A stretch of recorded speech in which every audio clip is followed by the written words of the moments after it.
Hana, Kabele, Gala. I really enjoyed talking to Hana. I was so excited and grew up in Czechoslovakia when it was part of the USSR. She eventually worked for who would be the prime minister, become the minister. He was jailed for many years. She eventually went over to Kiev. She was at a hotel. She got her PhD. She got her MBA. She decided to work at a hotel in hospitality. People thought she was crazy, but she loved it. She thrived in it.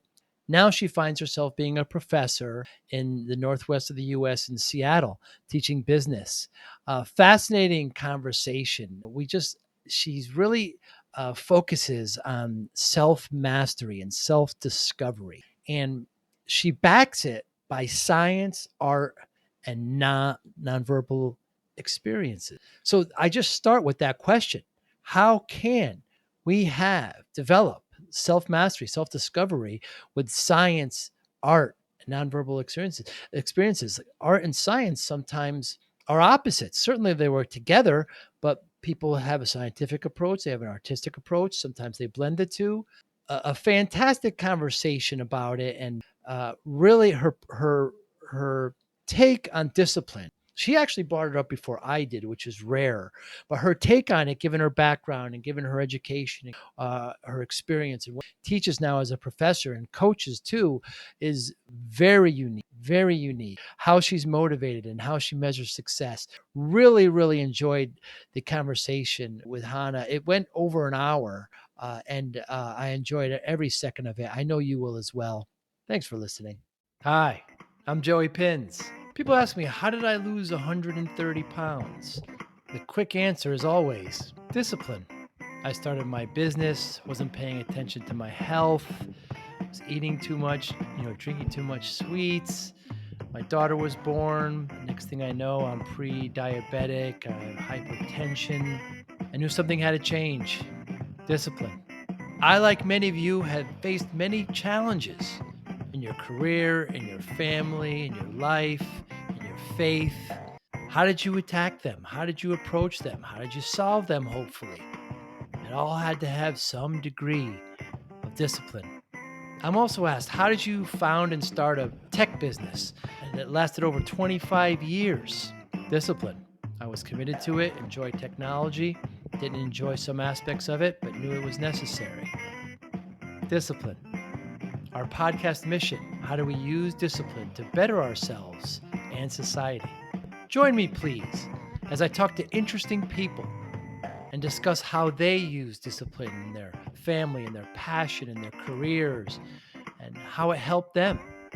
Our podcast vision, growth through learning from others. Joey Pinz Discipline Conversations. It'll be light and serious. Join us, please. Thank you for consideration. Hana Kabele, Gala. So great to meet you. Thank you for your time today. Explain to me, please, how self-discovery and self-mastery can be backed by science, art, and nonverbal experiences. It seems that science and art are such opposites.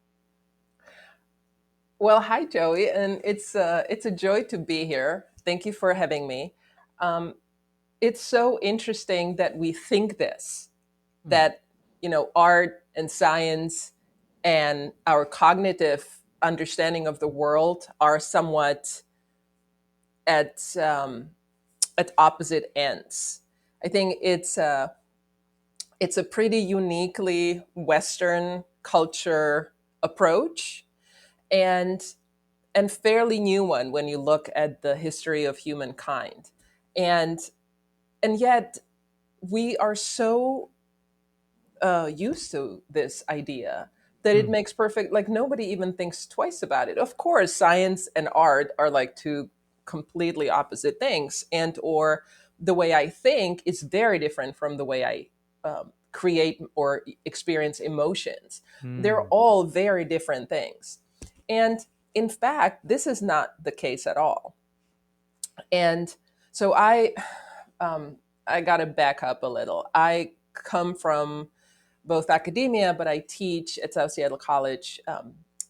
I teach business management, and so I have this like a very real, life hands-on practical experience from operations. But at the same time, I studied when, way back at university, I studied philosophy. I'm very interested in human psyche, but I'm also interested in sort of how we work, right? The neurobiology, the connections, that, how we fire up our synapses, how does that work?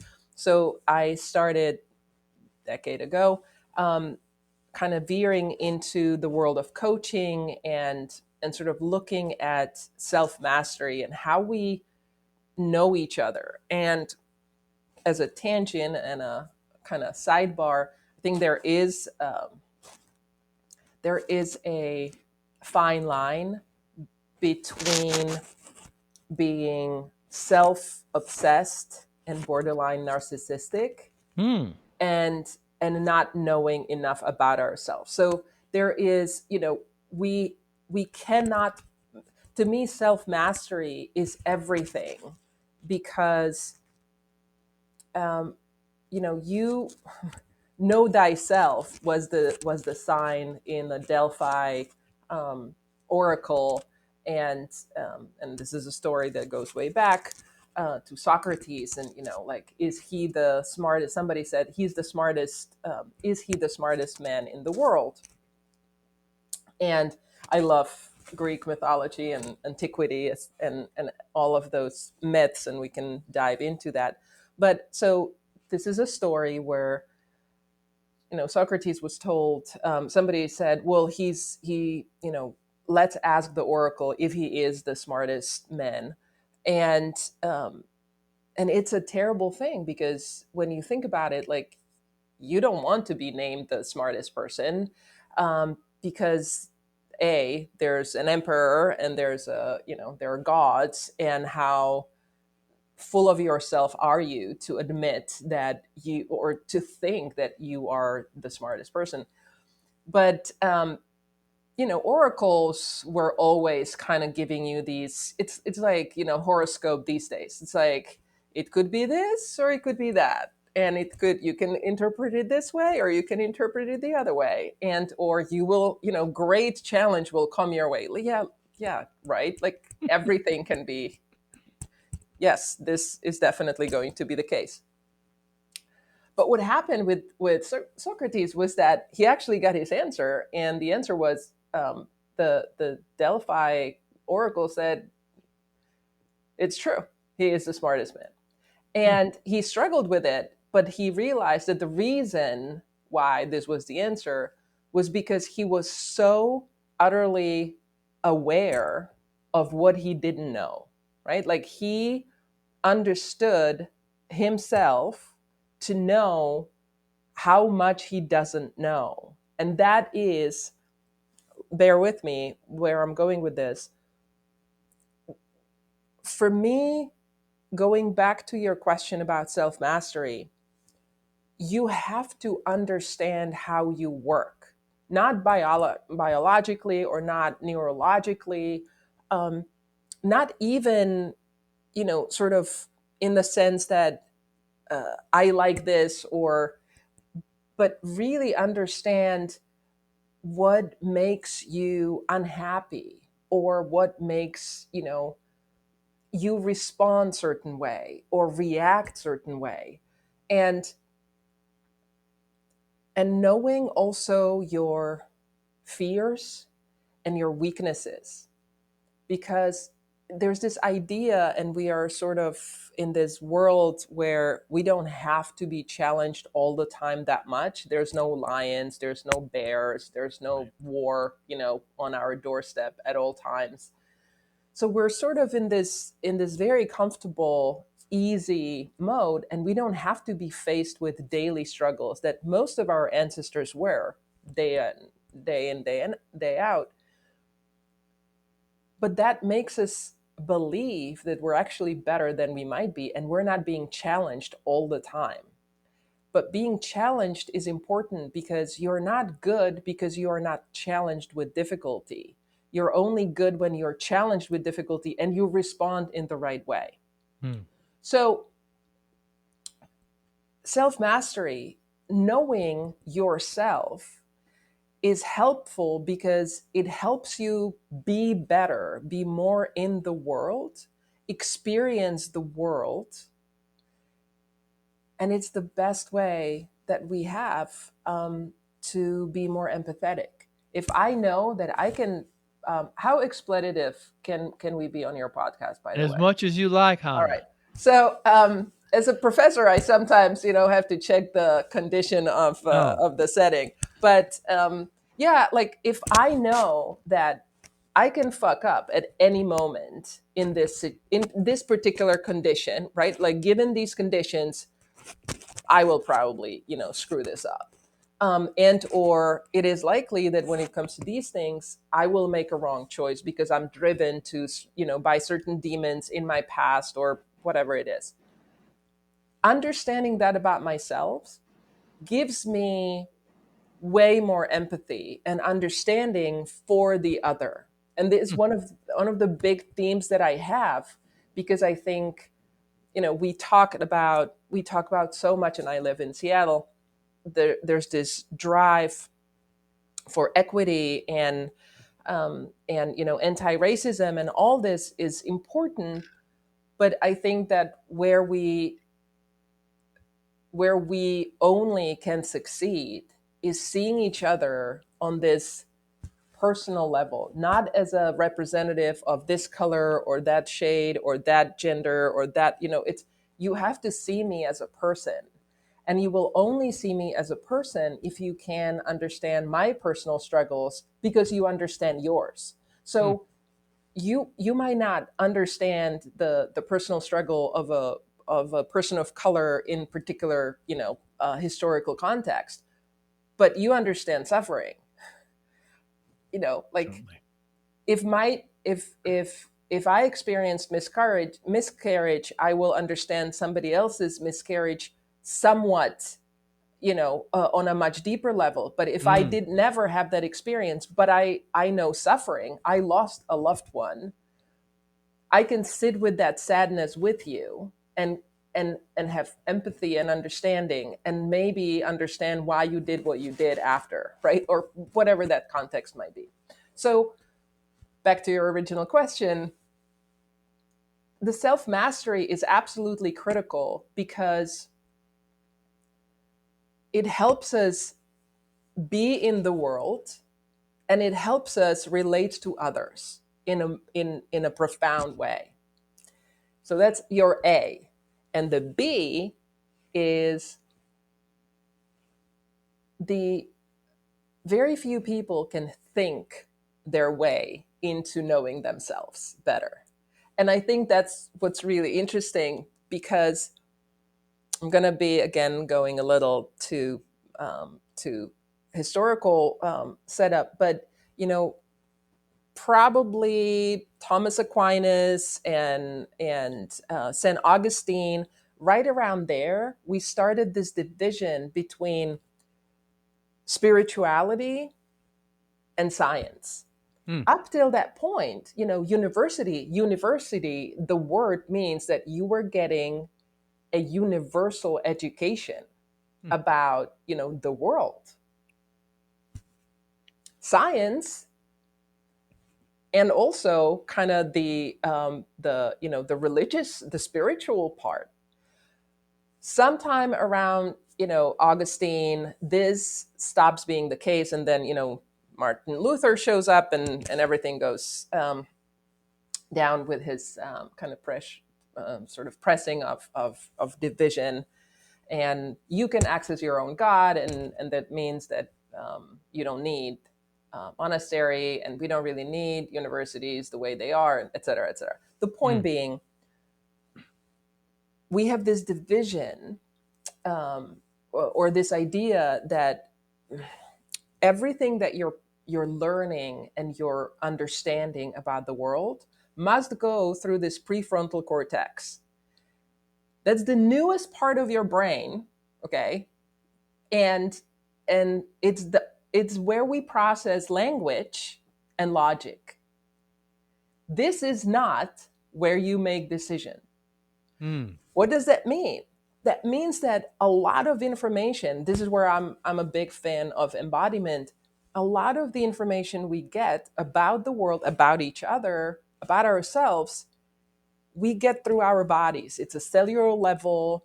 It's a sense. You walk into a building and you have a feeling about that, environment, or you see a person and they give you, like, when somebody says they got a bad vibe. What does that mean? Well, that Mm. means that your body's picking up on, it could be pheromones, it could be posture, it could be their, call it vibration. It could, but it's true. Like, we have science now showing us that these things are real. Like, we can measure how we interact, and or like what transpires between people, when two people meet, and it's not all verbal. And so, Mm. apart from self mastery, and I'm going to stop there because this is a good opening. So the self mastery is important because it helps us. We need to understand each other. I mean, ourselves, in order to understand other people. But then the problem with self mastery is you can't just read about, things and be like, oh, I'm going to think my way to better understanding of myself. And that's because so much happens. Either we have experiences. I did this training with this fantastic woman who's a neurobiologic, like, she's an expert on neurobiology, and she kept talking about how we store core, memories, for lack of a better word, or experiences, all the way in utero, right? Like, Mm. we have deep experiences. People have, like, these moments of, maybe your mom didn't pick you up when you needed her to, and or your parents were big fans of, Cry It Out, and so you learned early on this, like, nobody's going to help me, right? I have to fight for myself. Um, and those are, this is pre-verbal state, and you already know that. How do you know that? The information is stored on a cellular level somewhere in your body, right? That's what an embodiment is all about, kind of accessing those information. And I think I'm a big fan of art because, in this context of self discovery and self mastery, because I think that art gives us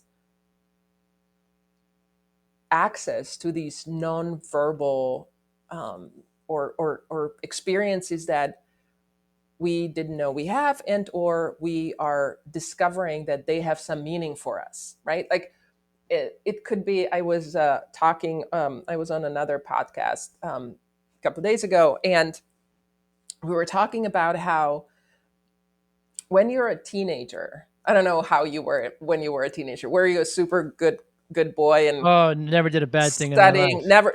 That's what No. I figured. Right. Same.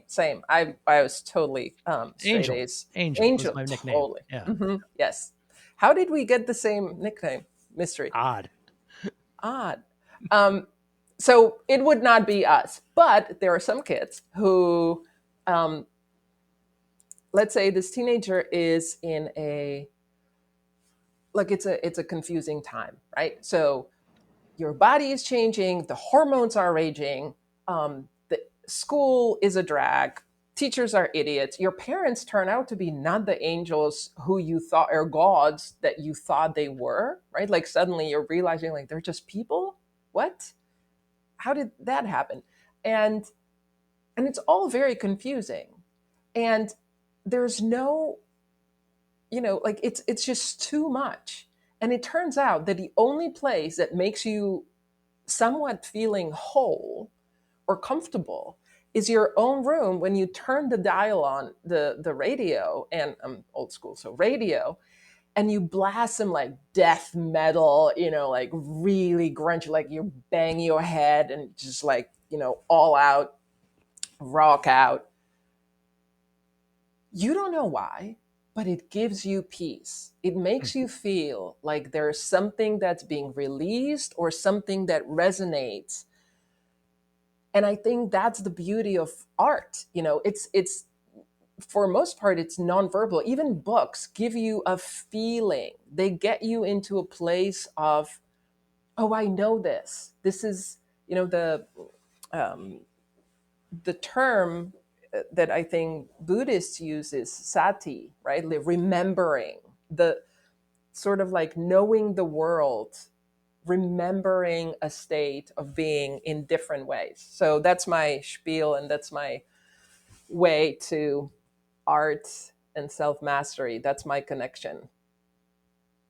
The term self mastery, I'm not that familiar with. I hear people say authenticity. Are you your authentic self? Would that be the same thing?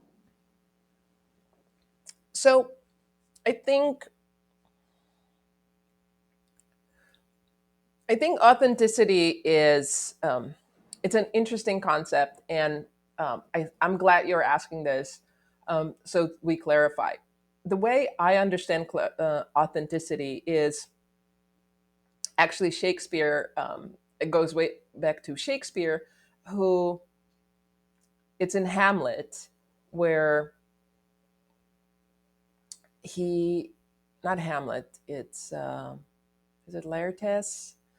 Um, Basically says, it's in the second act, and he says being uh, he speaks about authenticity, and he says it's being true to yourself and Hmm. true to the others. So there needs to be this dichotomy of being true to yourself and true to the others. There's a beautiful book called On Integrity, no, the Way of Integrity. The Way of Integrity. um, What's her name? This author, Martha Beck, wrote it. Martha Beck, and The Way of Integrity. And she says basically integrity is on authenticity in her. And it's the same thing, because Hmm. she, at the beginning of the book, gives this example of an airplane, because the the engineers use the term, being in integrity, in the kind of in the same way. Like the plane is, the aircraft needs to be like, there can't be, bolts sticking out, because it would compromise the aerodynamics.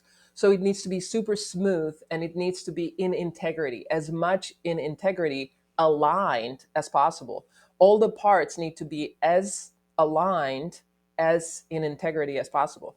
So authenticity in Shakespeare is kind of like, be true to yourself and true to the others. The integrity, or the way she kind of interprets it, takes it a little further, as in being in alignment, right? And I think that, to answer your question, is self mastery and authenticity the same thing? And I think the answer is yes. It is about knowing yourself. I think I use the term self mastery because I think that it indicates also that not only do you know yourself, but you know how to work with it, right? Like Mm. you somewhat. Um, I'll give you an example that might be relevant in the context of sort of discipline and overcoming issues that we might have, like challenges that keep coming back. Um, when you know what your trigger is, right? So you you have a fight with somebody, or something doesn't go your way, and or when I work with clients, I would have somebody say, well, I had a bad call with a salesperson, and I just got so frustrated, and I knew that if I only like could drink, Mhm. it would make it all better. And but I got home, and I yelled at my kids. And it's like, all right, so not the right way to go. Mm. But okay, after we work together, we might figure out that there are these triggers, right? You are very driven to deliver in your work. Something doesn't work, you have a bad call that triggers you, takes you out of that kind of persona who you want to be, the successful, leader. You get home, and because you're triggered, you respond you react in a bad way, and or inadequately. And what we want from the self mastery is in that moment to recognize, to notice, to recognize and go, okay, well, that sounds like a trait. Like I am upset, and I'm upset because of this call. And I'm upset of this call, not because the call didn't go the way I wanted, because it really challenges my perception of me. It it's like the world is telling me that I'm not successful and I want to be successful, god damn it. Mm. Right? And so when you are kind of mastering yourself in this context, when you're knowing yourself better, and we now have all these techniques that should help you, ideally next time something like that happens, you go, well, that sucked, Mm. and I'm not happy. You don't just, say, let's forget it. You have to recognize how you feel, right? Like acknowledge the discomfort. And you can hopefully say, okay, I am, maybe I will go around the block, and or I'm going to call my best friend, and or um, I'm going to, right now I'm going to put a 30-minute walk on my calendar when I get home, right? So I will tell my kids that I have to just change and I'm going to go. So I need, so I can kind of get in the alignment again. That's what I mean by self mastery. Yeah, because the term, backed by science, I believe, I get your opinion on this, that it's been kind of taken hostage, and it almost become like a belief system. You hear people say, I believe in science, whereas science is based on the repeatability of a certain experiment and similar or same results. It's not a belief system. So it's kind of been coerced politically. So when I kind of hear it in a sentence like this, I always get taken aback and say, well, what's the real meaning of this? Thoughts? Yeah, I think I agree with you. But I will also counter. I think that there's this, we want to believe, and Mm. I think that we actually have a crisis of meaning, right? With the loss of religion and with loss of kind of, there's too much, and we are feeling this kind of disjointed. Like I think this whole era is unsettling for people. We just had the biggest event, the pandemic. We've never had a pandemic that we would all know about and be part of as a world, right? Like Humankind. humankind, we all went through the same experience, like to a certain degree, the degrees to which we can debate. And um, we now know that genetically certain people responded better and certain people responded worse, but we all went through it. And there's that low key PTSD in all of us, you know, that we're not addressing, by the way, which would be Mm. another podcast. But the the issue I see with the what you're asking, which is sort of the science, I want to counter a little, or like push back a little bit on this, because we, with the loss of meaning, we also got so attached to science as if it has answers for everything. Mm. And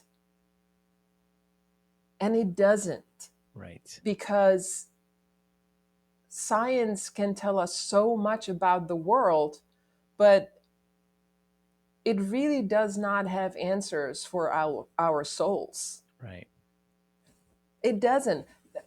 The pushback would be, science has been wrong over and over and over, and that's why we need to preserve the principles of science, right? Like, because just because Copernicus was wrong and Newton was wrong, but then Einstein um, told us why was Newton wrong, and like we Sure. do these leaps, and we improve.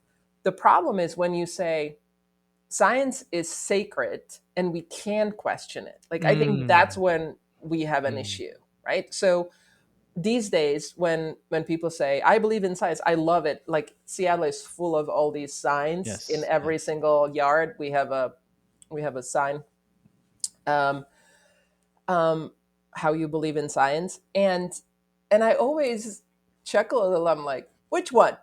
Right. Which one are we talking about right now? Because I want to just kind of make sure that we know we're on the same page. Is it, not to be super controversial, but is it the one with the two sexes, biological sex? Is this the one that we're talking about? Like, Right, which right, one are we talking about here? right. And we need to, and it's a, I think that what is a problem is that we don't allow certain questions to be asked, and we don't question science. And that's, and we need to. Like, I think that it's less problem for natural sciences, but it's a huge problem for social sciences, like psychology. Mm, And again, like, my example would be, are we talking the Society of Psychologists, or the that, still in 1983 had, or 79 had, homosexuality as a psychological, right. psychiatric disorder? Is that the science we're talking about? I don't know, because they were all doctors and they were all very erudite, and a couple of decades later we're like, yeah, that was bullshit. Yeah, But doctors signed off on a document, I think in the 40s, saying that smoking was healthy. mm, So I don't mean to bash on science. I don't want to do that. But I think will the word science, it's a wonderful branch of knowledge. It helps in so many ways. It's just not the answer for everything. It can't help with justice or with love or things like this. But I just wonder if the word science will be kind of coerced, like we've changed the word literally. We use the word literally so poorly now, and we've changed the definition. I think that, and there's countless of others, but maybe science will be the same thing. Well, I believe in this science that appeals to my political viewpoints, or I'm not quite sure. But I like to ask I hope not. people. I hope not either. Uh, you know, do they look at things in what you approach? Is it art or science? I talk to comedians before. I say, musicians, I say, your process, is it art or science? And they say, well, I think it's about 40% science and it's systematic, and then the rest I just kind of wing it, and it's art, it's whatever I feel. And so I'm just so used to looking them, not that they can't work together, they certainly can, but just the approach is just to be, they're just so opposite. But I don't want to say that they're not beautiful together. They certainly are. So I will say this, on the art itself. I'm sorry, on the science, itself. I hope that we will fortify and strengthen what science always used to be, which Mm, is, it's a we need to go back to the scientific inquiry. It is until somebody else proves me wrong. So you have to have every opportunity to constantly trying to prove me wrong. mm. And I want you to try and prove me wrong. And until that happens, we're going to go with this, explanation of things. And so again, open inquiry is necessary for all things, right? Like, that's why I'm also a proponent of free speech, because that's how I need you to debate me and tell me I'm wrong. If I want to learn, I want to be on your side if you're correct. I don't know if I have the answer. So, this needs to happen. That's number one. Number two, when it comes to art, I I think that what's beautiful is that science and art basically both try to explain the world. They're coming at it from different angles, but the goal is the same. We are trying to make sense of the world. And the approach of these two are, their different approach to the same thing. We want to know what is our place in the world and how we interact with the world in a way that makes sense. That's beautiful. And they should be kind of, they are definitely working together in that Mm. direction. One thing I was going to say, I don't know if you've had a chance to read Rick Rubin's book on creativity. It just came out last year. And Rick Rubin is this, producer, world Mega famous producer. producer. Yes, He yes, produced everybody. I yes. just when the book came, Beastie Boys, Chili Beastie Pepper, Boys, yeah, Tom Petty, Adele, Adele, Jay yeah, Z, like yeah, what, yes, yes, Anyway, but he's also like a super cool dude. If you yes. ever, follow him, and Know him he well. talks about, it's he's a beautiful person. And what I loved is how that book is fantastic. I can highly recommend it. But what's really interesting is it's a it's an okay, the format is interesting, but it's he talks about certain things that work for him. And when you know a little bit about neuroscience, and or you've been dabbing into kind of these fields like I have, so much is backed by science. Like he kind of came intuitively to a lot of things that we now know actually work, and we have a piles of we have piles of data that support exactly that. I can give you an example of, like, um, he talks about um, sort of the creative process of sort of going into, we would say, into the zone, right, into the flow state, and then kind of doing something else, going into it, being really deep in, and then going out. And we now know, we have studies that show us these what do they call it, like a gap attention, where you're supposed to work on something. Let's say you're writing an article, and then if you leave and go for a walk and come back, you're going to do better. Instead of doing, I'm going to sit here for 3 hours, you actually, if you tell yourself, no, I'm going to do this for an hour, then I'm going to do 15 minutes or 10 minutes break, and then I'm going to go back.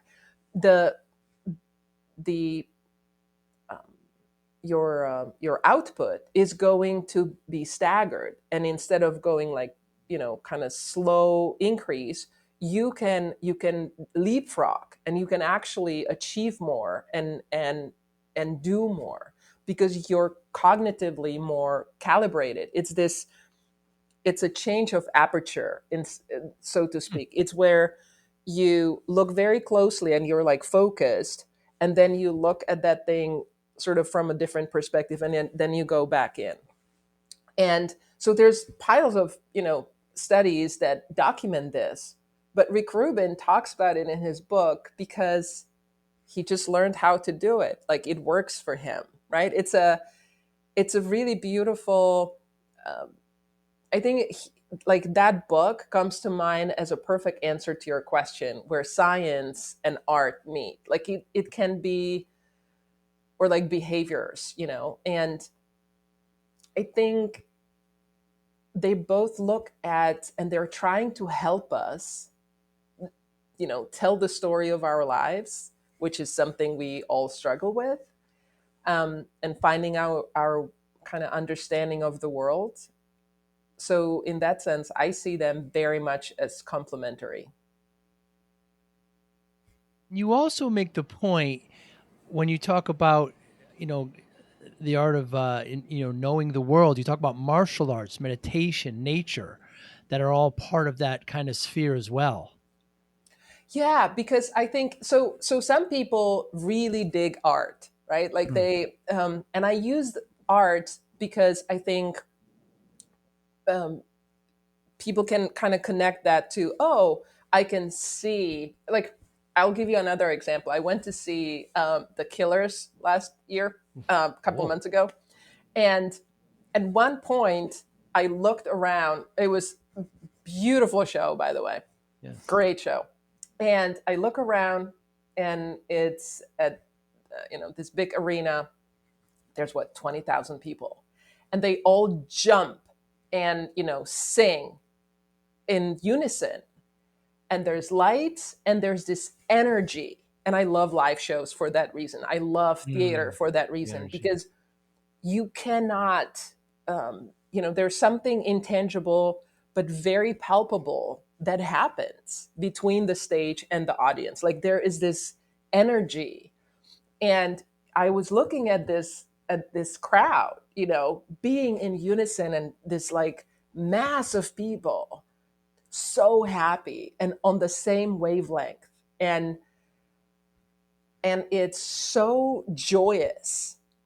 And there are reasons, and again, some people believe that you go seek these experiences not just because you like the band, but because there's deep down this fear of death, or our mortality.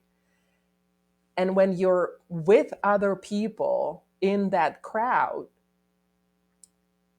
it gives us a shared sense of right here, right now. We're capturing a little bit of that fleeting life, right? Like, Hmm. we're here now, and these people are here with me. That's gotta mean something. Like, I've been here, right? Like, I am making a mark, and we are all like stamping, like, on that fleeting time, space continuum, our own mark. And this, where was I going with this idea? Hold on, let me double The double back a killers, little. the energy of the The energy. So, well, you were asking about also like martial arts and yeah. meditation. And what I was trying to say is, art, in it doesn't have to be visual. It, again, music or dance is huge. Like rave parties. When I was younger, I talked to a student I know who's like 22, and I was like, "Is rave parties still happening?" Like, I don't know.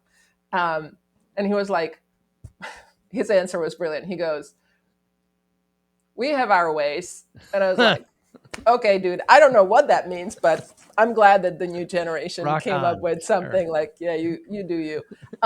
But I think, there's this, like, your soul needs something, and you get a release, and you get a sense of yourself, or like joy, out of different things. For me, it's a performance. So going to a show, going to a theater. For other people, it's like training jujitsu, and or being a meditator, right? Or um, going on these long walks or hikes, or cold baths. I don't know what it is, but there's something that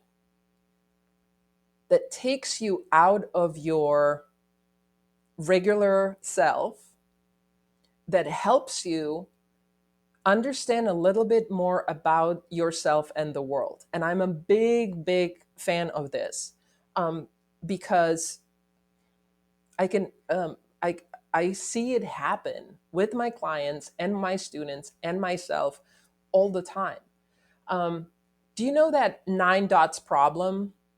So there's I usually have a whiteboard Oh, with the behind me. triangle. Yes. Yeah, the triangle, right? So 9 dots, and you're told to draw a line through all the dots, and you can't cross, and it has to be one line that you draw through the 9 dots.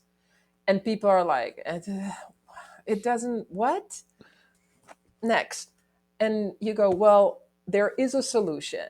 And then somebody comes out and draws the line, sort of, you have the down the line, like out of the box. This is how we got the out of the box, and then connects out of the box, and again, and then this way, right? Like, so they connect the 9 dots in one line, Like a except they went Z. out of Yeah. yeah, well, except that they went out of the box, and it's like, there's no box. Your dummy think it's a box because that's how your brain operates. You see 9 dots and you see it as a box because that's how your brain works. But that, and this, by the same token, by the same, principle, we see people in our lives, or in our office, and or we see ourselves in certain way, like a 9 dot problem. Hmm. And it takes you to get really deep into your workout, and or really deep in your meditation, or something that kind of jerks you out of the thinking that it's a box, to go, oh my gosh, what an idiot. I can go out? Oh, what if, you have this sort of, as if you had out of body experience, looking at yourself, go, oh, now I get it. And you can't unsee, right? You cannot Hmm. unsee. Then it makes sense. You move a little out of the, and it's not, again, it's not something you read. It's not something somebody told you. It's just, and I think that's the benefit of finding somebody who's a really good coach, or who's a really good sparring partner, who's a great life partner, whatever, whoever, your best friend, whoever. And sometimes the messages come from people who are not even related to you, or who you don't even know. That's another big topic of mine, when we don't pay attention, sometimes we get these messages that are actually really fantastic, and they make us you know see that we can go outside of the box. And that's when transformation happens. I saw you talk about that experiment with the box before. It's very, very interesting. We were talking before we went on, and you're from the former Czechoslovakia. You Hmm. ended up working for the man who was jailed and would become prime minister. You also were in Kiev, where you were in the hospitality, and now you're in the Northwest in Seattle as a professor. Has all of this helped you arrive for with self discovery and self mastery? Well, absolutely is the answer, yes. But did I know that it Mm. all connects? No. Um, I, I will tell you this. I think that the really eclectic experience that I have is has been a true blessing, and humbling, and Mm. also, I wouldn't change it for the world. I'm very grateful every day. But I'm a big fan of Stoics, and I have Marcus Aurelius's Meditations right here behind me. And the they really lean into this idea of, it's good that it's hard, and that, Ryan Holiday, who basically brought back and popularized Stoicism for the American market, um, wrote several books, but one on this particular topic is called "Obstacle is the Way," and which I love. It really is about how we're so trapped into the storytelling sometimes, and storytelling is a big topic for me, but Yes. like, I am I'm in this terrible situation, and this is happening, and the world is not fair. And then you go, wait, so I have this opportunity to, do A, B, or C. And in fact, this is a beautiful segue to something that, I wanted to say earlier, how sometimes you get these messages, and kind of, you know, divine messages from places you wouldn't expect. So my favorite is when that happens with the Peloton instructors. Every time, so there's like this one favorite Peloton instructor, and I swear to God, I have to laugh, but she goes, "You don't have to, you get to." Ah. And I remember, when people are like, and I thought, yep, there's a lot of people out there who are recovering from injury, or they never can, work out, and or who are not even here anymore, right? Like there's so many. You get to, you're here on the Mm. mat, get your ass in gear, right? Like this is a privilege. It is. And so I think it's, do I love doing burpees? Fuck no. Who does? They're demented, right? It's Yeah. it's it's it's just the dumbest move out there. Mm. You're falling and getting up. Walking plank, what? Who came up with that? Right. But you get to do it every now and then.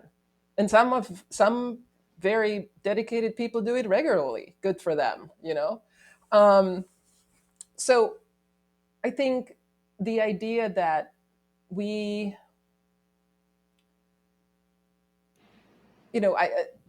I want to go back to answer a question. Yes, it's my life is kind of eclectic, and for a long Mm. time I thought, oh, I'm looking at some of my peers, and I was always surrounded by very smart people and great kids.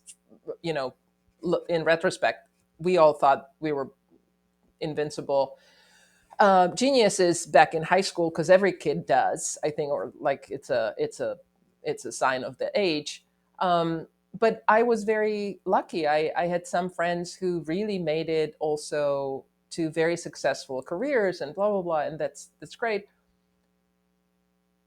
And I will admit to feeling a little competitive and inadequate, because I went my own way and I just didn't follow in the classic, like, the trajectory that some people would have. I did up to a certain point. I finished my master's and I got PhD, and I was working for this intergovernmental organization, and that was all wonderful. And then I thought, I was burned out, and I also just didn't feel like I'm doing what I'm supposed to be doing.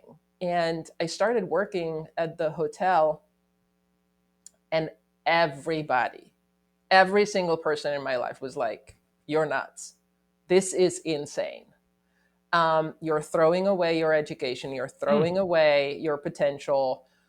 What the fuck are you doing?" Mm. And Joey, I've never been happier Wow. than, doing that. Like, I was so psyched going to work. I was so excited about, making something new happen, and working in operations. And it was, yeah, I was working in the hotel, and people are like, "What? How are you? What?" And so I guess where I'm going with this, and also kind of tying it back to the Stoics, is sometimes we don't know the path, but it, like, it gave me this eclectic sort of, exposure to a lot of different aspects of life and different cultures. One thing that I gathered and kind of kept is is this humility when it comes to other people. Mm. Everybody is going through a struggle you know nothing about. Be kind always is Yeah. one of the best mantras you can possibly, have. And I thought about this when when we talked about, me coming onto your podcast, and I, started thinking about discipline. And like, weight loss is such a big cycle. I was just listening to Andrew Huberman's lab. He talks a lot about neuroscience, It's great. and he had this woman on. Yeah, it's fantastic. But he had this woman on, and she was who did some. visual studies, and she was talking about how the number one thing that everybody wants, when it comes to New Year's resolutions, is in one way or another tied to wellness. Lose weight, run more, mental health, something around there. And we know that it's also like the diet industry is the least successful, or like most successful with least like percentage of success, right? Like the Mm. the return on investment is just staggeringly low, right? You have like 5% of people who actually maintain weight loss 5 years down the road. It's like, who would ever invest in that industry? Or like, but we are obviously all do anyway. My point being, the the sort of we the humility to me comes also in the context, or comes up in the context of discipline, because I have a buddy who last year during the pandemic, he decided, he was close to 50, and he decided to lose a bunch of weight and get in like the best shape of his life before he turns 50, right? A lot of us have that with Sure. big, my daughter's getting married and I'm going to be at the wedding, or whatever. And he worked out, he watched his diet, and he lost like, bunch of weight. And he wasn't big before at all. He was just a regular, but he got ripped. The man got ripped, like Wow. super great, great shape.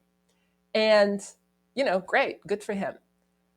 But we had a conversation about this, and he was basically saying, look, it's not that hard. Work out, have discipline, don't eat crap, and you will get results. Easy. And there I was listening to it, and I was like, okay, um, I struggled with my body my whole life, to the point of going through addiction and eating disorder myself. And it just, I was like, just because it comes easy to you Mm. doesn't mean that it comes easy to other people.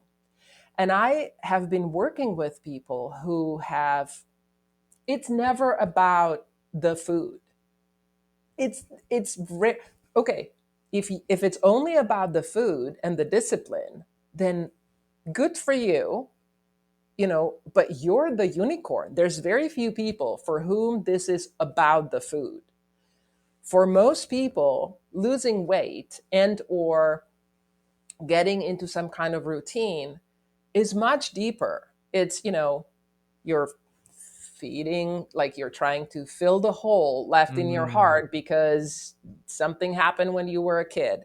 It's your, sense of perfectionism that has been destroying you since you were 6, like it, or 13, or whatever it is. It could be pressure from your, I had a client whose mother was a beauty pageant, aficionado, and she herself had a couple of crowns and would push her daughter from the very early age to like watch her diet.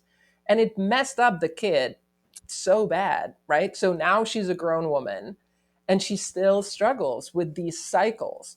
So to her, if you tell somebody like that, dude, just, watch what you eat, get in that discipline and shush. Like, what's the big deal? And so I think the reason why people gravitate toward me as, my clients, uh, is because I have no judgment. I Mm. I have seen so many different ways how to do life,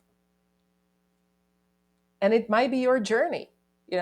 I'm here to help if you want to, kind of learn more about yourself, but I don't know what that answer is. Like, I don't know how you should live your life. I don't know what's the best answer for you.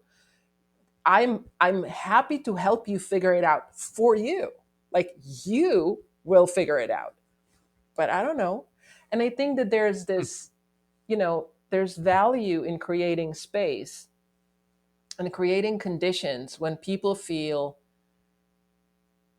that it's non-judgmental, that they can explore safely and just be silly or be themselves, and um, kind of see where it goes. Very true. And you alluded to it. And I started my business in the 90s, and I gained a lot of weight. I wasn't paying attention. I was working 14, 15-hour days, found myself at 340 pounds. Doctor said to me, if you don't lose the weight, you're pre-diabetic, you're pre-hypertensive. If you don't lose the weight, you're not going to see your daughter graduate. And that's all I needed to hear. And so I didn't tell anybody, but I changed the way I ate. I worked out every day. And then, over a year, I did like 5 triathlons. And over a year and a half, I lost a lot of weight. And people ask me to this day, like, there's some secret, Hana, like there's some simple way. And just the only way I could simplify it is discipline. I got focused, I got disciplined, and I get a lot of pushback from people when I ask about discipline in their life. They a lot say, "Well, you don't need discipline. You need compassion. You need love. You need." And I say, I think that's true too. I don't claim to be the king of discipline. There's plenty of areas where I fall short. It's that's what I use then. So you brought it up and how you view it, and being raised in Eastern Europe, I'm sure there's a certain view of discipline there as well. I just wonder how it plays a role then and now. Well, I'll go, happy to answer. We'll go back to what you were just saying. So you seem to be in the category of people who have higher, and by the way, just now, and Huberman was talking about it on his podcast recently too, like, we now know that genetically, and motivation and discipline is tied to certain like, you can have certain precursors to that. Mm, But what I find interesting in your story is, which again I find inspiring and beautiful, it's almost like you had to figure out that the value is not it's losing weight, but the value is being there for your daughter, right? that's Like, right. it's like, that is the motivator. So that's number one. Number two, and for most people who struggle with losing weight, the problem is that they don't think they're worth it. Mm, mm, Most cases, it goes down to self-esteem and not believing that you deserve it, or you are worth it. And and the issue there is, we don't know how to love ourselves and be comfortable in our own skin. And and that, again, different conversation. I think that we have plenty of navel gazing, and we have plenty of people just like excusing bad behavior, but by going, well, that's just my way. mm, And that's an extreme, that's the other side of that coin, and I don't want that. I don't want lazy. to propagate that at all. Mm, um, I, because it's tied to what you're saying. Like, the discipline is important. You can't just go, okay, I I'm really like upset when people go, well, big is beautiful, and it's like, okay, there are people, like, I love Lizzo just as the next person. I adore her. Like, the music is great. She's such a fierce woman. Blah, blah. She does more workouts, and she works out more than, I'm going to say 95% of people who are obese, wow. right? She has crazy routines. She works out. She has, again, I think you had somebody on the podcast recently who was saying, like, if you eat your vegetables, if you don't smoke, if you don't drink a lot of alcohol, and if you move regularly, you're going to be pretty healthy. And Mm, yes, we have different body types. So there are people who are bigger and are healthy, and people who are very skinny and have very low, body fat, and they're not healthy. So with the caveat that there are people who are big and healthy, right? They work out and they can be, healthy. Majority of people who are obese and morbidly obese, which is a growing number in our country, they are not healthy. And the idea that we're not talking about it is preposterous to me. Like throughout the COVID going back, we were given, the parks were closed, Right. we were not allowed to go outside. CDC was giving us all these information, all these recommendations. Not once did somebody stand up and say, okay, if you're big, you have a higher chance of Hmm. not making it. It's like that would be helpful if Yes. somebody said, you know what, if you actually have a good lifestyle, your chances of dying of this are way lower. Like it's a fact. Like it's it's one of those things that we can actually back up by numbers. But so the discipline to me is really critical, and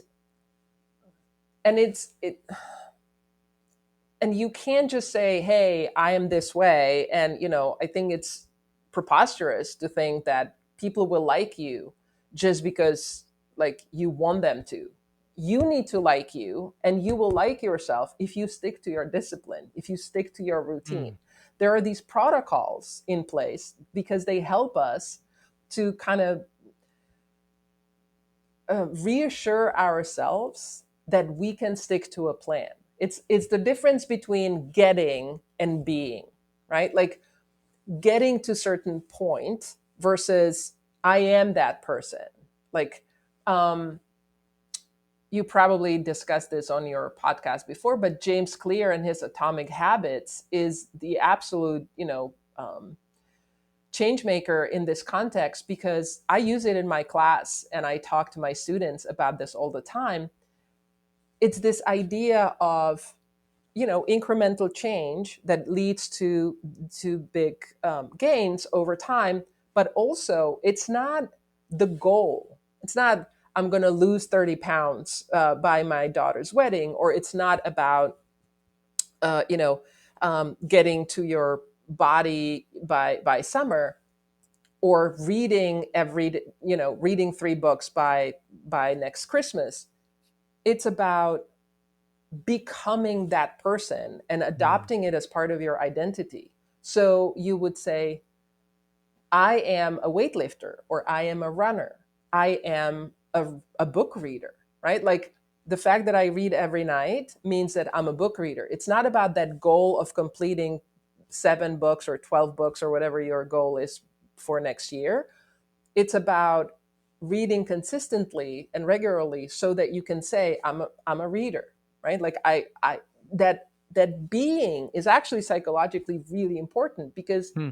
you are embodying this identity of a runner, of a weightlifter, of um, martial art practitioner, and that helps you kind of stay on the track. It's not the goal, it's the everyday doing, right?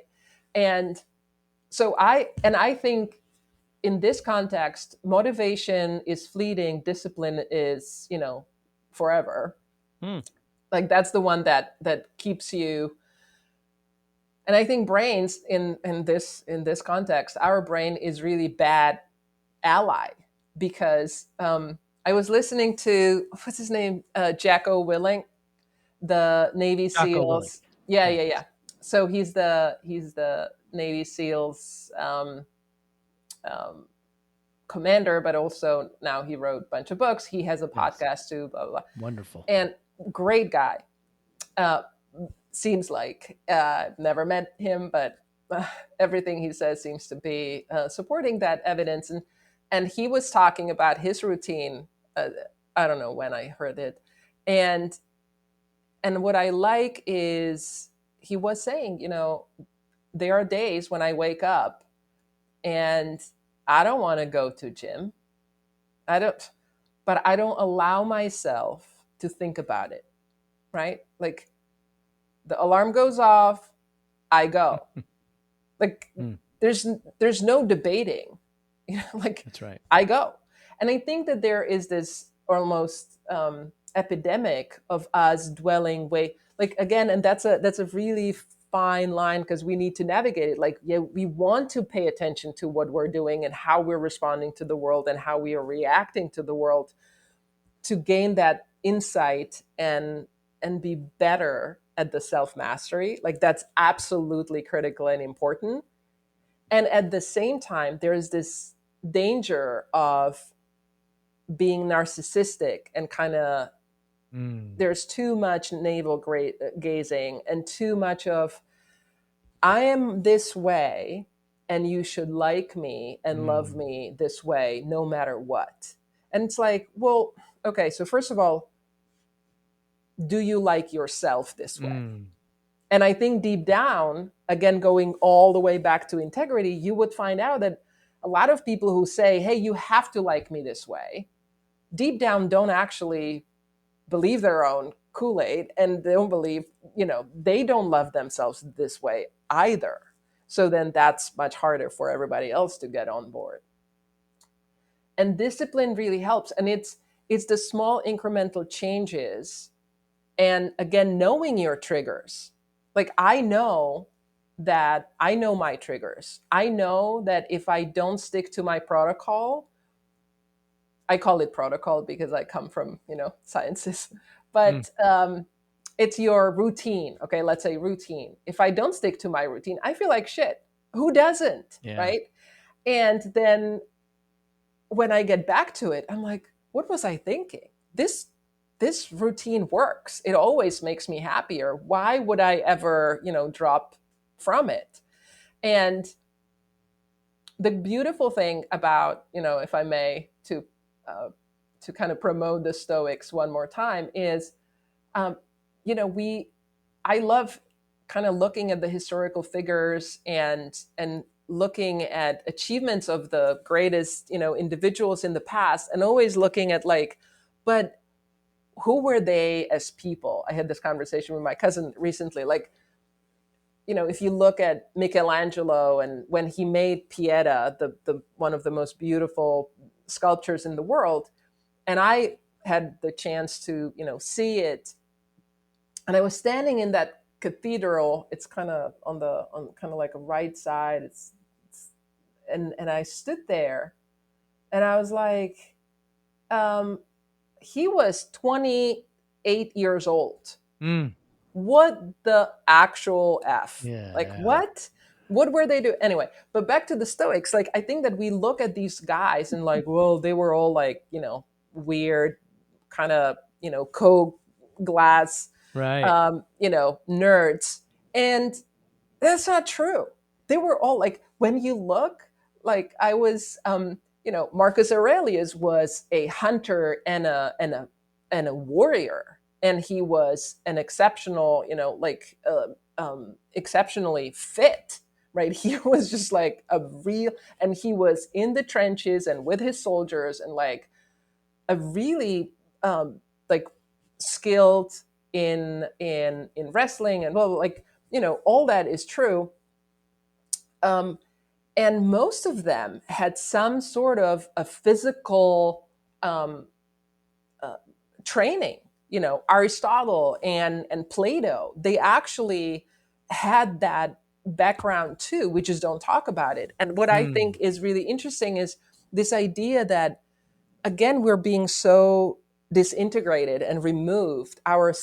It's the brain only, and trust me, it benefits me, like 100% benefits me. I was born with way bigger, like in a family where the body doesn't matter. Like as long as you're smart, everything, like we don't care how you look, wow. who, like what you do, as long as you're smart, right? Like my family was extremely driven by work ethics and intelligence, like, but the intelligence being kind of limited to just this like prefrontal cortex, Mm, cognitive, grades, school. The fact that you have other kinds of intelligence, nobody cares. So it Hmm. benefited me. But we are here also on a societal level where we're rewarding only one way of knowing, right? Only, or have been, and only now we're learning about all these other ways or relearning. So, the Native Americans have a way of knowing certain things in ways that were completely, um, you know, uh, close to us, and or we can know something or learn something. And bringing it all back together, I think that what's interesting is these, big philosophers and or scientists of the past, they were also very fit and had an appreciation Hmm. for physical fitness. In fact, when you look at psyche, the word psyche is related to physical. That's why we have physical education. You know, it's it's the like, you cannot remove the body from the equation, which is why some of the most successful therapists uh, are more and more developing techniques that include some sort of focus on physical fitness. Be included. I'm looking at Wow. that because you have, healthy body, healthy spirit. Hmm. And again, the science or the evidence is mounting. Like, it doesn't work for everything, but like a lot of mental illnesses, a lot of uh, cases of people struggling. Yes, you're struggling, but can you walk outside? Can you walk? Maybe you're too big to work out. If you can make it to the pantry, you can make it around the block. You Yes. know, it's just like, Yes. Yes. Yes. There's simple things you could do, Hana. Don't park close to the store. Park far away. Stop using elevators. Walk.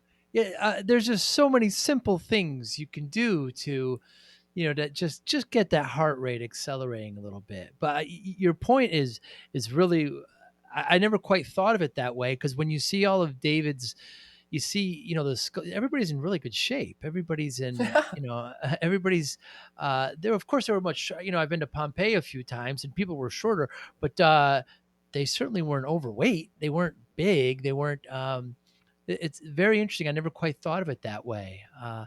Hana, Kabele, Gala, what motivates you? I should have some very great answer ready for this, but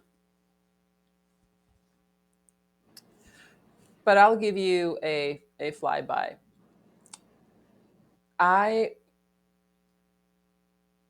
I'm um, first of all extremely motivated by the of kind of fleeting nature of time. I am very aware, deeply aware of our limited time here. And I want to maximize my time. Time is the one thing that you will never get back. Mm. In fact, this is my son always rolls his eyes so back in for in his head, because he's like, "Mom, you have a quote for everything," and I can't help it. I do. How old is Um, he? he's 11 and he's Ah. already tired of that. But the Napoleon said, space I can recover, time never. Hmm. And I am so aware of time because of two things. Personally, my dad died when I was a little girl, and he was 40 years old. And um, so from that very early age, I was like 8. And from that age, I somehow knew that you can be plucked out, and not because you have done anything wrong. Like Mm. sometimes, bad things happen to good people. Like that just happens. You don't know. So, on personal level, I'm extremely aware of the gift of every day. It's, funnily enough, I just had this conversation with my students last Monday because we talked about, somebody said, like, oh, I have the case of Mondays and bad case of Mondays. Mm. And I was like, okay, so snap out of it because it's a privilege. We were spared. That's something we also say around here in my family. We were spared, right? All your ancestors made it. Think about the humanity, Mm. right? So we had plagues, we had wars, we had, you cut yourself, got sepsis, Right. gone, Done. right? Women dying in childbirth, Mm. every, you had 1 in 20 chance of dying every time, it's just like insane. Polio. Um, polio, like, like, and again, just, antibiotics were another thing. We Right. like just a simple infection could kill you, Yeah. and it did. Throughout all of that, through millennia, the only people who survived the rapes, who survived the wars, who survived the plagues, who survived the famines were your ancestors. Mm. Your ancestors made it. So you could be here on this fucking Monday morning, okay? Mm.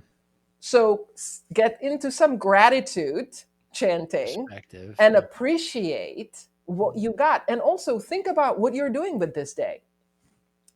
The Stoics have memento mori. Remember the dead, like you will die. Think about it.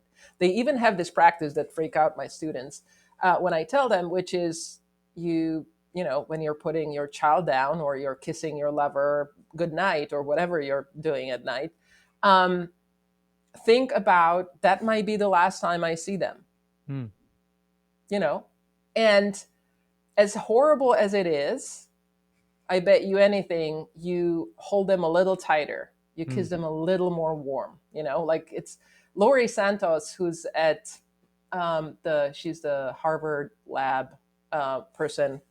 Um, are we running too long? I'm just gonna finish. Take your She, time. I think she does that with it's one of the biggest classes. Maybe she's at Harvard or Columbia, and she always says, "Okay, think about that you get home and you get the message that your husband or child were killed in a car crash, and people are like, oh, pearl clutching, like that's horrible." And she's like, yeah, but next time you see them, how happy are you going to be?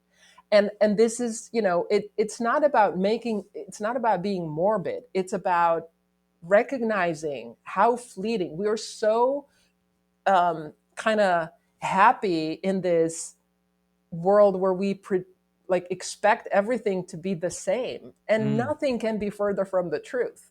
So to answer your question, what motivates me is this, like the notion that I am in this beyond privileged position of having life, and having more or less healthy body to be in this world. It's such a privilege. It's a, we don't have to, we get to.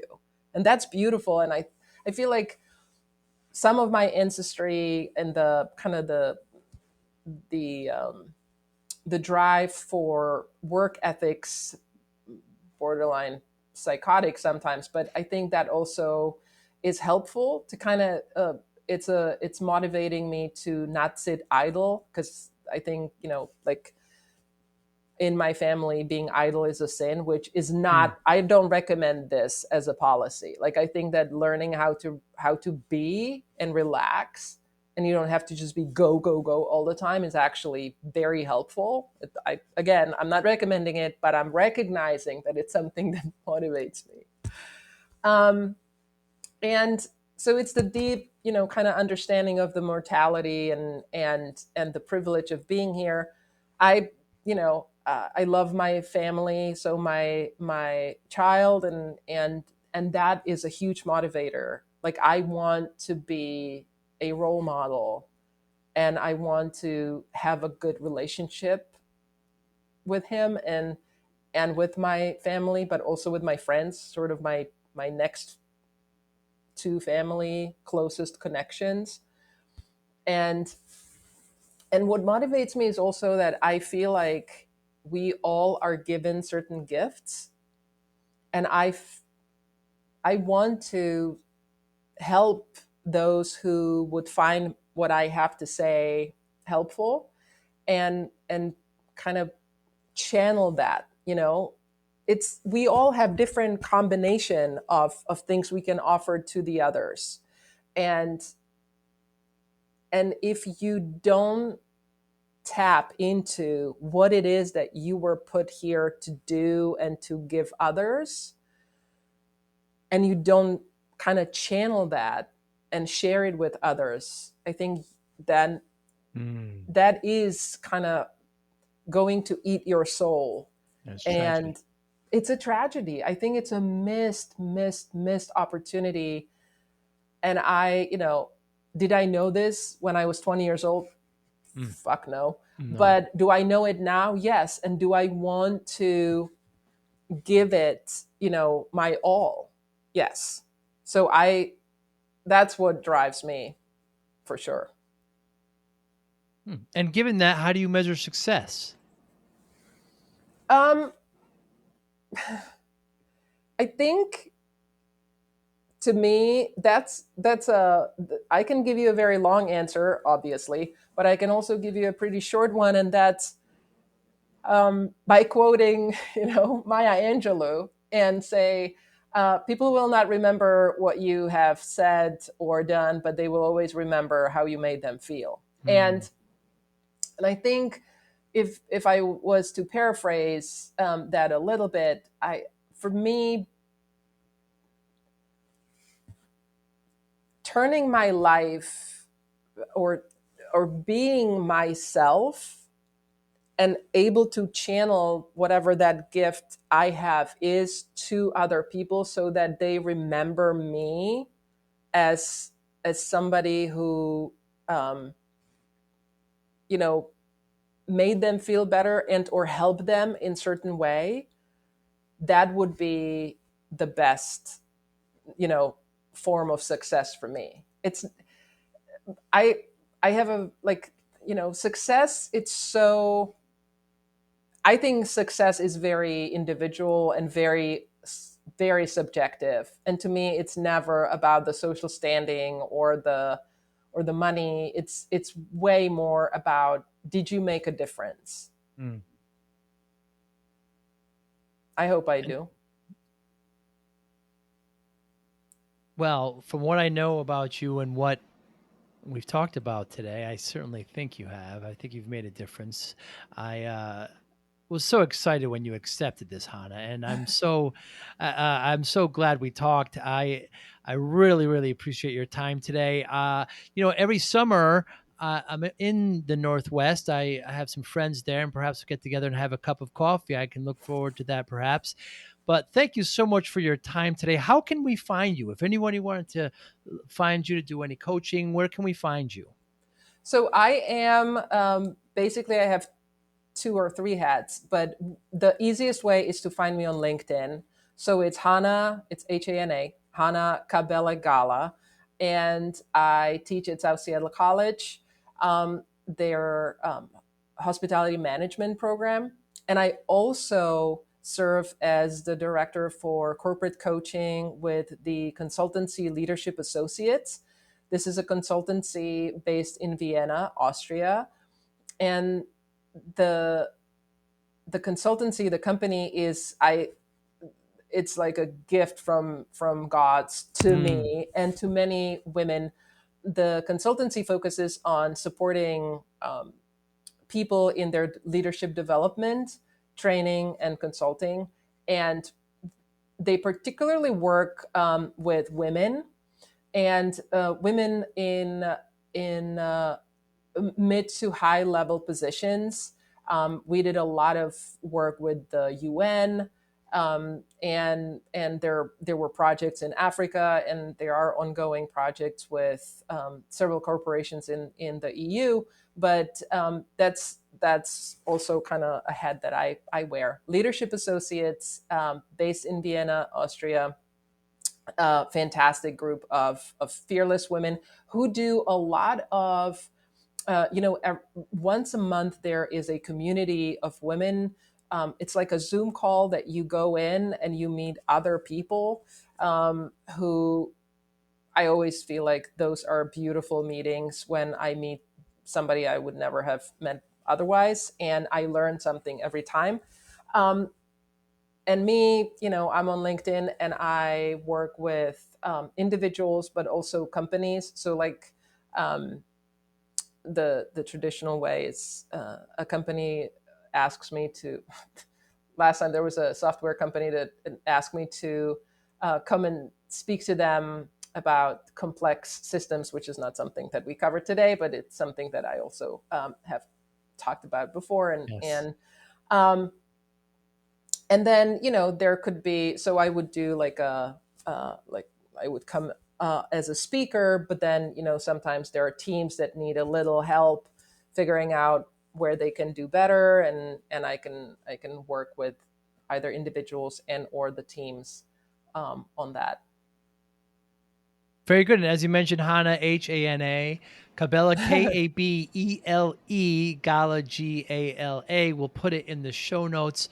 Hana, thank you so much for your time today. I really appreciate it. I really hope we can see each other face to face, and you be well. You too, and thank you so much. I definitely will buy you coffee, Joey. Let me know when you're in the area. We're good Very, people around here. yes, I love it there. I absolutely love it there. Thank you so much. You're welcome. Thank you for listening and or viewing Joey Pinz Discipline Conversations. Please share this episode with one or two of your friends who you think may benefit from the episode. Our website, www.joeypins.com. There you'll find lots of resources and you could join our mailing list. Please follow us on all our social media, Instagram, Twitter, and Facebook. Podcast information, the video version of our podcast is on YouTube. Please subscribe. Audio is on all major podcasting platforms. Please follow them. And if you like it, please consider giving 5-star rating. Would really appreciate that.